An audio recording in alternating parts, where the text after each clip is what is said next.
손 씻어라, 양치질해라, 인사 잘해라, 너 길 건널 때 조심해라, 숙제하고 자라. 이 우리들이 어릴 때 많이 듣던 얘기죠.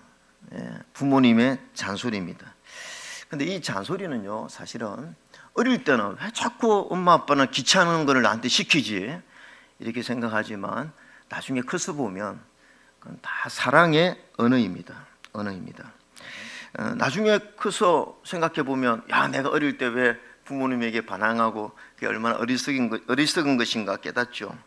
제가 지난주에 삶의 대현장인 십계명이라고 말씀을 전했습니다. 하나님 우리에게 십계명을 주신 이유, 이것은 전부 다 사랑의 언어예요. 하나님 왜 우리에게 계명을 주셨습니까? 우리 인간이 어떻게 살아야 가장 행복하게 살 수 있는지를 하나님 아시니까 이 계명을 지키라고 말씀한 거죠. 신앙이 어릴 때는요, 십계명 이런 거 굉장히 부담스럽습니다. 왜 자꾸 하나님은 하라고 하지 말라고 하고 왜 자꾸 이런 부분에 강요를 하실까? 근데 이제 우리가 하나님의 사랑 깨닫고 나면, 영적으로 성숙하고 나면, 야, 이게 다 사랑의 언어시구나, 하나님 나 잘 되라고 이렇게 말씀하시는구나, 이걸 깨닫는 거죠. 여러분, 성경을 읽다 보면요, 하나님은 항상 이 메시지의 초점이 뭐냐? 내가 잘 되기를 원하고, 내 가정이 행복하기를 원하고, 우리 사회와 국가가 살만한 사회, 살만한 국가가 되기를 원하시는 것을 믿으면 아멘 합시다. 하나님 그러신 분이에요. 오늘 이제 출애굽기 20장에 보면 하나님께서 우리에게 십계명을 주셨고, 이제 21장부터는 여러 사회법을 주셨습니다. 너희들 공동체에서 이렇게 살아야 된다 하면서 여러 규정과 원칙을 주셨는데, 자, 여러분, 오늘 이 본문은요, 노예제도, 이스라엘 사회에 존재했던 이 노예제도에 관한 규정이에요. 하나님이 왜 이런 노예제도를 성경에 기록해 놓으셨느냐? 하나님이 노예제도를 허락하신 것이냐, 인정하신 것이냐, 이렇게 생각할 수 있습니다. 근데 결론은 아니죠. 하나님께서 이 종제도를 허락하신 것은 이혼하는 법을 허용하신 것과 같아요. 여러분, 하나님 원래는 남자와 여자를 짝지어 주셨고, 하나님이 짝지어 준 것을 절대로 사람이 나누지 못한다, 이게 하나님의 뜻이죠. 그런데 이것을 악용하는 남자들이 있었습니다. 옛날에는요, 완전히 남성 중심의 사회 아닙니까? 그래서 이것 때문에 큰 피해를 보는 그런 여성들이 있었는데, 그 여성들을 구제하기 위해서 모세를 통해서 이혼 정서를 써주게 하나님이 허용하셨죠. 이것은 이혼을 하나님이 허락하는 것은 아닙니다. 너무나 피해를 보는 여성들을 위해서 새로운 출발을 하나님이 허락하기 위해서 이것을 인정은 하지 않지만 하나님 이해하신 거죠. 오늘 노예제도도 여러분 그런 맥락에서 오늘 이 말씀을 들어야 됩니다. 노예제도가 없는 이 시대에 우리가 이걸 그대로 적용하기는 어렵겠지만, 이 말씀을 통해서 하나님 우리에게 무엇을 원하시는지, 이 말씀 안에 있는 율법의 뜻과 하나님의 마음을 우리가 읽으면 되는 것이죠. 자, 오늘 이 노예제도를 통해서 얻을 영적 교훈은 뭐냐면, 첫 번째입니다. 그리스도인은 모든 것을 은혜로 대하라는 것입니다. 모든 것을 은혜로 대해야 된다는 것입니다. 여러분, 종, 노예 이렇게 하면요, 저는 이 노예 하면요, 알렉스 헤일리의 원작의 뿔이라는 그 영화가 생각납니다. 예전에 드라마도 나왔죠.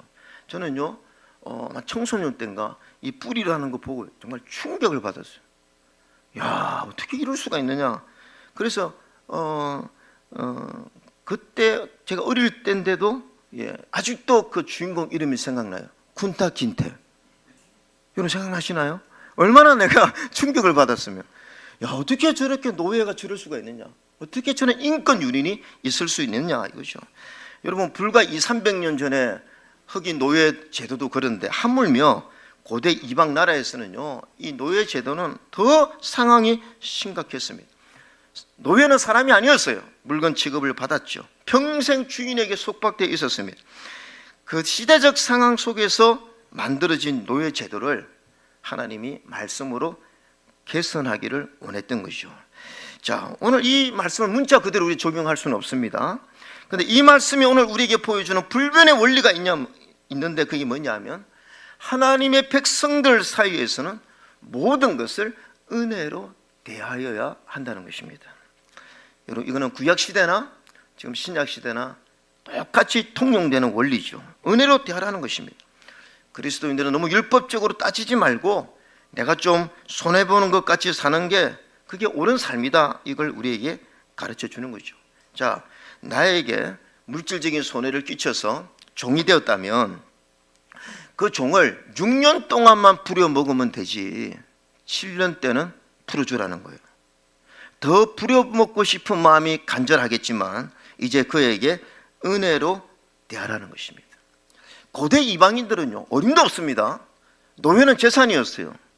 한번 노예가 되면요, 죽을 때까지 부려먹는 거죠. 노예의 자손들도 노예로 만들었고요. 우리나라도 그렇습니다. 우리나라 노예 제도 있었습니다. 여러분, 옛날에 드라마 추노라는 그 드라마 있지 않습니까?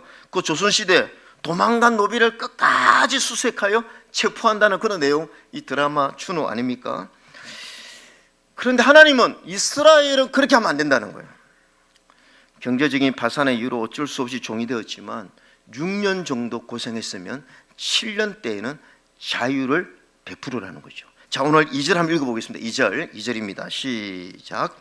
내가 히브리 종을 사면 그는 6해 동안 섬길 것이요 7째에는 몸값을 물지 않고 나가 자유인이 될 것이며. 네, 6년 동안은 너가 종으로 부려먹었지만 7년째에는 풀어주라는 거, 은혜로 대하라는 것입니다. 대개 그 당시에요, 종은 이 전쟁 포로로 끌려왔거나 너무 가난해서 돈을 갚을 길이 없으면 내가 종이 되는 그런 경우가 많았습니다. 근데 오늘 우리 하나님은요, 이런 종에게 함부로 대하지 말라는 거죠. 이방인처럼 그렇게 대하지 말라는 것입니다. 그래서 인격적으로, 제가 지난주에 십계명의 정신이 뭡니까? 인격적인 관계라고 그랬잖아요. 종이지만 어쩔 수 없이 노예로 살지만 그 노예에게 너의 모든 권리를 다 이용하지 말라는 거예요. 은혜로 대하라는 것입니다. 여러분, 레위기에 더 구체적으로 말씀이 있는데, 자 보세요. 레위기 25장에 너와 함께 있는 내 형제가 가난하게 되어서 내게 몸이 팔리거든 너는 그를 종으로, 이거는 이방인이 하는 것처럼 그렇게 부리지 말고, 자 40절 여러분 읽으세요. 시작. 품꾼이나 동거인과 같이 함께 있게 하여 희년까지 너를 섬기게 하라. 그렇죠. 그 다음에 여러분, 신명기 15장 13절에 또 이렇게 나와 있습니다. 12절에 보면 내 동족 히브리 남자나 히브리 여자가 내게 팔렸다 하자, 막 돈을 못 갚는다든지 이런 일로 팔렸다 하자, 6해 동안 너를 섬겼거든 7째 해는 그를 놓아 자유롭게 하라. 자유롭게 할 것이요, 그뿐만 아닙니다. 아니, 이렇게 자유를 주는 것만 해도 얼마나 대단한 겁니까? 그런데 하나님 뭐라고 여기서 덧붙이느냐 하면 13절, 그를 놓아 자유하게 할 때에는 빈손으로 가게 하지 말라는 거예요. 퇴직금 넉넉하게 넣어서 주라는 것입니다. 그 다음에 14절 한번 읽어서 14절 시작. 내 양무리 중에서와 타작 마당에서와 포도주 틀에서 그에게 후히 줄지니 곧 내 하나님 여호와께서 내게 복을 주신 대로 그에게 줄지니라. 이렇게 좀 후히 주라는 거예요. 안 줘도 되거든요. 그 당시 노예들한테 이렇게 할 필요가 없습니다. 근데 너 복을 받지 않았느냐? 내가 너에게 복 주지 않았느냐? 너가 좀 후히 이렇게 해서 그 종이 갈 때는 이렇게 좀 풍성하게 채워주라는 것이죠. 여러분, 그리스도인의 인간관계가 바로 이와 같다는 것입니다. 우리 예수 믿고 은혜 받은 우리는요, 세상 사람처럼 그렇게 살면 안 된다는 거죠. 우리는 은혜로 대해야 된다는 거죠. 제가 작년에, 요즘은 이제 못하는데 작년 가을에 자전거를 이렇게 좀 탔어요. 자전거. 근데 자전거를 타는데 자꾸 이게 체인 소리가 나는 거예요. 체인 소리가. 이게 막 불편하잖아요. 이거 막 계속 끼걱끼걱 하는 거예요. 알아보니까 자전거도 관리를 잘해야 되는 거예요. 그래서 이게 기름을 이렇게 착착 쳐줘야 되는데 기름을 한 번도 안 주니까 이 자전거가 삐걱삐걱 소리가 나는 거예요. 그래서 그 인터넷으로 하는 방법을 알아가지고 기름을 탁 치니까요, 너무 소리가 부드럽게 잘 돌아가는 거죠. 여러분, 우리 인생도 마찬가지입니다. 인간관계에 갈등이 생기고 아픔이 있고 상처가 있는 거예요. 윤활유가 없어요. 그래요. 기름을 쳐야 되는데 너무 우리가 인색하게 율법적으로 계산하고 이렇게 하니까 서로 어려운 것이죠. 우리 예수님은 이 땅에 오셔서 이것보다 더 심한 말을 하셨습니다. 누가 너에게 속옷을 달라면 겉옷을 주라는 거죠. 너 오리를 가져가면 10년을 따라, 너는 내가 가져왔을 때 1, 2도 갔냐? 나 안 가. 이렇게 하지 말라는 거예요. 그러니까 이 은혜를 베풀고 그렇게 대하라고 우리에게 말씀하셨죠. 제가 지난번에요 인터넷 뉴스를 보는데 이 이제 장례식이 끝나고 나면요 가족 간에 싸움이 일어나는 경우가 덜 있대요. 특히 이제 돈이 많은 집안에 그런 경우가 있다는 거죠. 왜냐하면 여러분 장례식 끝나고 나면 부의금이 이렇게 들어오지 않습니까? 형제들로 이렇게 부의금이 들어오지 않습니까? 그러면 이제 장례를 다 치르고 나면 남잖아요. 근데 그것 가지고 이게 막 그 나누는 것에 있어서 이게 이해타산이 맞지 않아서 막 장례 끝나고 나서 싸우고 이런 경우가 들어 있어서 삼성 장례식장에는 왜 이렇게 부의금이 그 형제대로 따로 이렇게 돼 있잖아요. 그게 그런 원리로 그렇게 했다는 거죠. 여러분 아니 부모님 돌아가시고 장례 치르고 나면 다 그 은혜로 해야 되는데 집안 이야기도 하나 하면 저희 장인어른님이 뭐 한 8년 전인가 이렇게 돌아가셨죠. 이제 우리 처남이 장인어른을 모셨어요. 저는 뭐 우리 장인어른인데 매달 용돈 드렸지만 잘 모시지 못했고 우리 처남이 이렇게 모셨죠. 우리 이제 아내 집안은 3녀 1남이에요. 그 장례가 이제 이렇게 다 끝났습니다. 이제 우리도 장례 끝나고 나니까 이렇게 부의금이 이렇게 남는 거죠. 다 치르고 나서 수천만 원 남는 거죠. 근데 이제 그걸 이제 다 알아야 되는 게 저희 지인이 누가 이렇게 부의를 했는지를 아니까 이렇게 보니까 제 지분이 좀 꽤 크더라고요. 그런데 끝나고 나니까 이게 남은 거 이거 어떻게 해야 되느냐 이런 이제 그래서 제가 보니까 제 지분이 커서 용기를 냈어. 형님들, 이거 우리 처남이 고생했는데 그동안 장인어른 모신다 고생 다 드립시다. 우리 형님들이 좋다고 그래 우리 처남한테 다 드린 거죠. 그러니까 우리 처남의 얼굴이 아주 이렇게 이걸 은혜로 그렇죠. 이거 우리 다 각자 이렇게 나누자 이러면 이게 갈등이 생기고 어렵잖아요. 그러니까 우리는 뭐죠? 은혜로 대하는 것이 필요하다는 것입니다. 여러분 은혜로 대하는 게 쉽지 않습니다. 내가 손해 봐야 되는 거죠. 근데 상대방에게 사랑을 베푸는 것입니다. 우리가 온 세상을 향하여 이렇게 은혜로 대할 수 없지만 적어도 교인들 간에 우리 가족들 간에는 은혜로 대해야 된다는 거죠. 내가 조금 손해보면 됩니다. 여러분 우리는 자꾸 불편하지 않으려고 이렇게 갈등이 생기는데 조금 손해보면 돼요. 교회도 마찬가지 아닙니까? 우리가 교회에서 생활할 때도 다 은혜로 대하면 아무 문제가 없어요. 우리가 하나 되는 게 어렵지 않습니다. 여러분 너무 계산적으로 살면 하나가 안 되는 거예요. 예를 들어서 우리 주차장도 내가 조금 불편하면 다른 사람이 좋은 자리 되면 되지 않습니까? 그 은혜를 우리 주일날 오후에 이제 목장 장소 내가 불편하면 다른 목장이 편한 줄로 믿습니다. 아멘 합시다. 은혜로 대해요. 은혜로. 여기 쓰시라고. 이게 다 은혜로 돼. 왜 내가 여기서 써야 되느냐? 이렇게 하면 교회가 어려워지는 거죠. 여러분 오늘 하나님은요 또 그렇다고 해서 너무 종의 입장만 생각하지 않습니다. 하나님은요 형평성을 항상 따지세요. 자 보세요. 그게 뭐냐면 3절 4절입니다. 3절 한번 읽어볼까요? 3절입니다. 시작. 만일 그가 단신으로 왔으면 단신으로 나갈 것이요 장가 들었으면 그의 아내도 그와 함께 나가려니와 4절.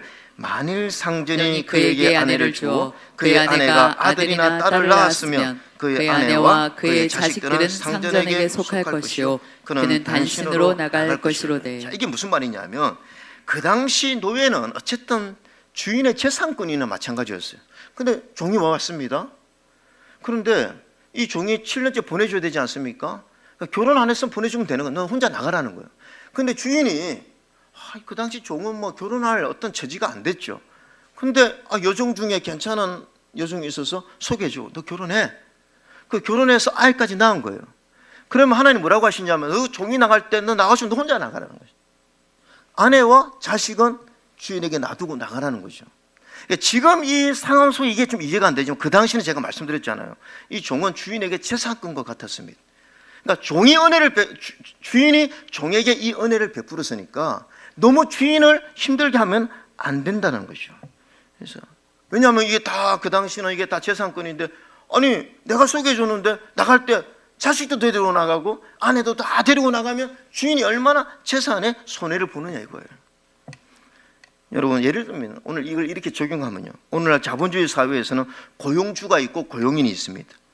근데 너무 고용인의 인권만 생각하면요, 고용주는 어떻게 됩니까? 자, 예를 들어서 우리가 코로나 기간에, 여러분 코로나 기간 자영업자들이 얼마나 힘들었습니까? 코로나 기간에 이게 예를 들어 식당을 했다고 생각합시다. 수억을 들여서 인테리어를 하고 직원도 구하고 했는데 손님이 없어요. 거의 망할 시점이 있어요. 그러면 그럴 때 어떻게 해야 됩니까? 그 직원들이 사장님, 지금 이런 형편이 있으니까 우리 월급 조금 주실 만큼은 주세요. 그리고 사장님, 나중에 잘 되면 그때 월급 주세요. 이렇게 하는 게 맞다는 거예요. 주인이 지금 망하게 생겼는데, 근데 만약에 그 고용인이 뭔 소리냐, 나 이랬으니까 다 달라고, 당신이 망하든 망하지 않든 나는 상관없어, 나 월급 안 주면 노동청에 신고할 거야, 그렇게 하면 안 된다는 것입니다. 아멘입니까 여러분? 하나님은요, 이 부분의 형평성을 따지라는 거예요. 그러니까 고용인은 고용주에게 은혜로 대하고, 또 고용주는 고용인에게 너 권리를 다 쓰지 말고 은혜로 대하라는 것이 오늘 하나님의 말씀인 줄로 믿습니다. 우리가 이렇게 사는 것이 그리스도인의 삶의 원리라는 것을 가르치는 거죠. 자, 또 한 가지는, 두 번째는 자원함으로 행하는 것은 구속이 아니라는 거예요. 자, 5절 6절 한번 읽어보겠습니다. 5절 6절 시작. 만일 종이 분명히 말하기를 내가 상전과 내 처자를 사랑하니 나가서 자유인이 되지 않겠노라 하면, 상전이 6절 시작. 상전이 그를 데리고 재판장에게로 갈 것이요, 또 그를 문이나 문설주 앞으로 데리고 가서 그것에다가 송곳으로 그의 귀를 뚫을 것이라. 그는 종신토록 그 상전을 섬기리라. 예, 이게 무슨 말이냐면은, 자, 7년째는 가야 되지 않습니까? 근데 종이 보니까 주인이 너무 잘해주는 거예요. 아버지처럼 잘해주는 거예요. 또 나가봤자 오히려 이 주인 밑에서 있는 게 더 낫겠다 생각이 하니까, 나는 안 나가겠다고 이렇게 할 때, 그때는 주인이 제사장에 가서 보여주고 문설주에 가서 길을 뚫는 거죠. 길을 뚫는 거. 그 길을 뚫으면 이거 뭡니까? 이 사람은 이 사람의 평생의 종이라는 것을 사람 앞에 공신이 있게 보여주는 것입니다. 여러분, 이게 무슨 말씀입니까? 오늘 여기에서 신앙의 원리를 알 수가 있어요. 여러분, 이방인들은 이게 있을 수 없는 일입니다. 얼마나 주인이 노예들을 학대하는데 이게 자원해서 내가 주인이 되겠다는 사람이 어디 있습니까? 그러나 하나님 이스라엘에게는 종에게 은혜를 베풀으라 그랬죠. 그러니까 종에게 자식처럼, 종이지만 자식처럼 이렇게 대해주니까 이 종이 아버지처럼 나는 섬기겠다고 이렇게 하는 거예요. 그럼 이거는 내가 스스로 종이 되었지만 이거는 구속이 아니라는 것이죠. 이거는 자원함이 들어있다는 것입니다. 저는요, 여기에서 우리의 신앙의 원리를 우리는 알 수가 있습니다. 우리 말씀에 진리를 알지니 진리가 너희를 자유케 하리라, 이런 말씀이 있지 않습니까? 이걸 우리가 잘 알아야 됩니다. 여러분, 우리 신앙생활이요, 무조건 속박에서 벗어나는 게 신앙생활이 아니에요. 진리를 알지니 진리가 너희를 자유케 하리라. 그럼 도박의 자유, 쾌락의 자유, 나는 무조건 자유롭게 살겠다, 이 말이 안 되는 거죠. 이런 얘기했습니다. 끈 달린 연이 하늘 높이 날아갑니다. 근데 늘 불만이에요. 난 더 높이 날아가고 싶고 더 멀리 가고 싶은데 끈 때문에 날아가지 못하는 거죠. 자기가 바람이 불 때 막 힘을 줘서 끈을 잘라버렸어요. 그럼 어떻게 됩니까? 연이 쭉 날아가는 것 같은데 끈이 떨어지니까 바로 곤두박질이지 않습니까? 우리가 신앙 안에서 자유도요, 내 마음대로 하는 게 자유가 아닙니다. 하나님의 말씀 안에서, 하나님 안에서 자유가 진정한 자유인 줄로 믿습니다. 이게 뭡니까? 하나님의 사랑을 깨닫고 내가 자원해서 하나님을 섬긴다는 거죠. 그래서 갈라디아서 5장 13절에 우리의 자유를 사랑으로 서로 종로로 타는 데 사용하라는 거예요. 하나님 안에서. 여러분, 탕자가 아버지의 사랑을 깨닫고 나서 아버지에게 순종하는 것은 자원함입니다. 그러니까 사랑의 관계에서 하는 거기 때문에 그는 즐거운 거죠. 그래서 여러분, 신앙은 자원함이 돼야 되는 거죠. 안식일을 기억하여 거룩히 지켜라. 이거는 자원함으로 하나님 앞에 나와야 되는 거죠. 신앙이라는 것이 무엇입니까? 하나님의 사랑을 깨닫고 누가 시키지 않는데 내가 알아서 하는 거예요. 여러분, 저는 83년에 구원받았습니다. 청소년 때 구원받았죠. 지금 한 42년 된 것 같아요. 내가 구원받은 지가.